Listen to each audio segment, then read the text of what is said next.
So after staring at these McChicken, Spongebob, Yeebra, Pee-poo looking shoes for about a week, my final verdict is in.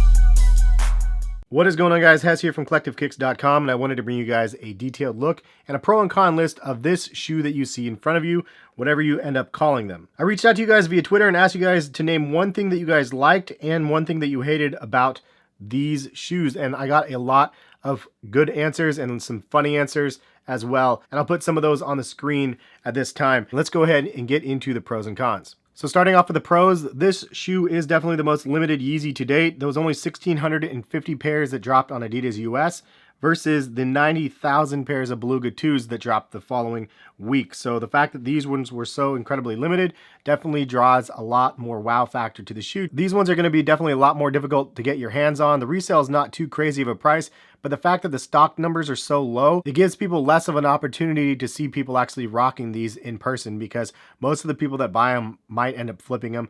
I might be in that category. I'm not 100% sure. I guess you guys will find out in this video once I give you guys my overall thoughts on the shoe. So another pro is that these are as comfortable as any 350 V2, and they fit true to size in my opinion. They can be a little bit snug. Some people go up a half a size and that works better for them. The comfort factor on the Yeezy 350 V2s is really impressive. I mean, you can definitely feel the boost through the midsole, and even though it has this casing, it's kind of like a softer rubberized casing than from the V1s. Also, the fact that they're releasing 3 pairs of shoes in like the winter time, it might not be the best season to be rocking these, but in the summertime, I think this one's going to be a great option for me to be able to rock. The fact that it has a Primeknit upper matched with the boost is definitely a plus, but that's the same on any V2. I think another pro is the fact that these are so unique looking. Yes, a lot of people have made fun of these shoes. Yes, a lot of memes have been made about these shoes. So another one of the pros, in my opinion, is love it or hate it, these shoes are being talked about. But ultimately, it's a big win for the brand because they can create something that is so off the wall like these and still have a lot of people talking about them. Positive or negative, it's a conversation starter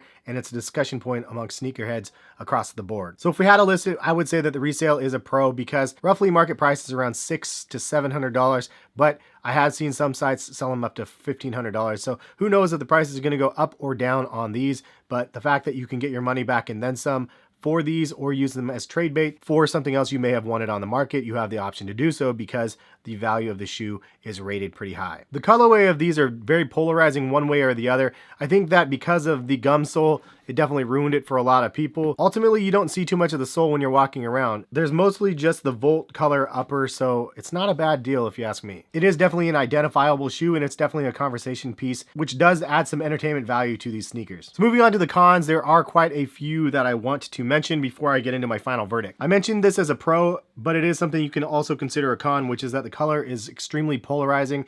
The fact that this is such a bright and vibrant colorway of a shoe and just such a unique and weird looking shoe, it's going to turn a lot of people off, especially those that don't have the money to put up for such a weird abstract looking shoe, considering if they're wanting to get a shoe that they can wear with multiple outfits and whatnot, this is probably not the one for them. Another con about the shoe has to be, obviously, dun dun dun, we have this crazy mixture of this McChicken, Spongebob, Yeebra, gum sole, Pee-poo sort of vibe to it.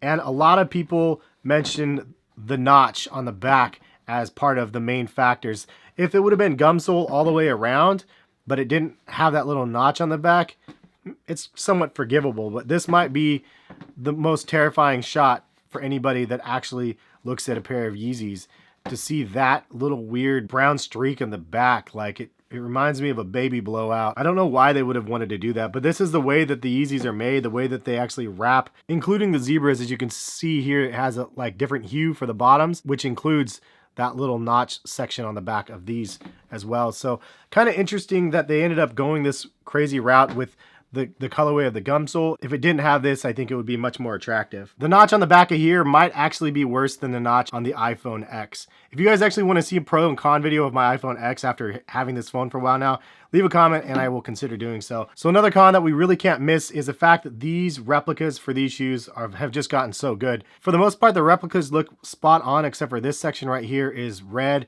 and on the authentic pairs it is this orangish color, but they could change that at any given point. And the replica market is really, really strong. And because of that, it makes it a little sketchy when you're trying to buy these on the open market.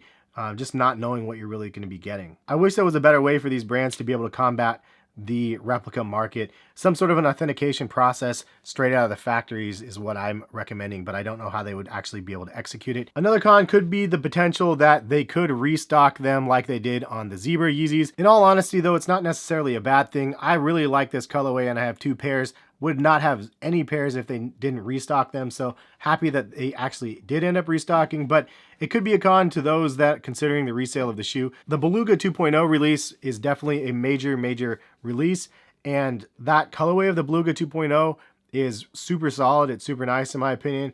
This one is definitely more hit or miss amongst the consumers, so if they actually do drop more of these, it's definitely going to clear the market on these. And as I mentioned already, but what do you wear these with? That's probably the biggest con. It's such a crazy combination of colors and textures. So after all this is said and done, I actually really do like these shoes. It's definitely one that is hit or miss amongst consumers, including myself. Sometimes our perception on things are misguided by others and their opinions, but I also think that they can be corrected because of the opinions of others. And in this case, this was such a hated shoe for so many people, and I heard it was terrible, and I thought it was terrible at first till you get it in hand, and then it still looks pretty odd because of the crazy gum sole combination.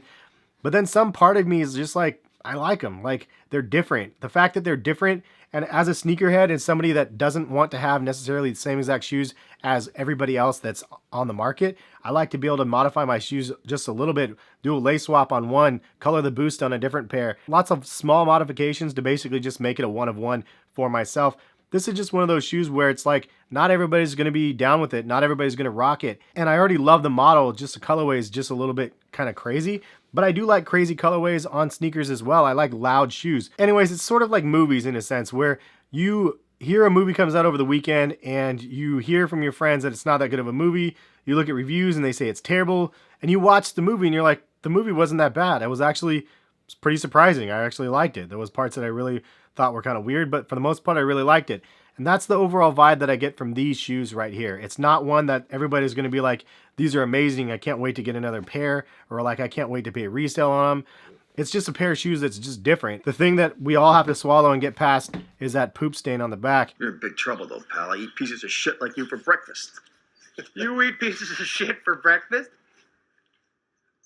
No. It's not enough of a distraction to me. And because of that, my final verdict on these shoes is that they're pretty dope. I'm actually going to keep these and I'm excited to be able to rock these. And in the summertime, I think these are going to be way more fun to break out than during the wintertime. So now that we have our final verdict, I need to go ahead and take off the tags to the shoe.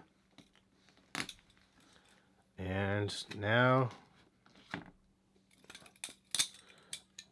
we made it official. The tags are off and I'm keeping them. Anyways, that is the review of the shoe. What do you guys think? Pros and cons? Any other pros and cons that I missed? Go ahead and leave a comment in the comment section. Let me know what you guys think. But I'm honestly as shocked as you guys, though. I didn't think that I would actually like them, and I sure as heck didn't think I'd want to keep them. I thought that I would be all about the resale life, but when it comes down to it, one, I'm too lazy, and two, like, I'm really excited to give these a try. But hopefully you guys like the video, and if you guys want to check out more videos on my channel, hit the subscribe button. Little notification bell when you want to be notified, and if you guys like the video, hit the thumbs up. Thank you for watching. For those people that stop by the channel frequently and check out my videos on a regular basis, you guys are my core foundation, and I appreciate you guys.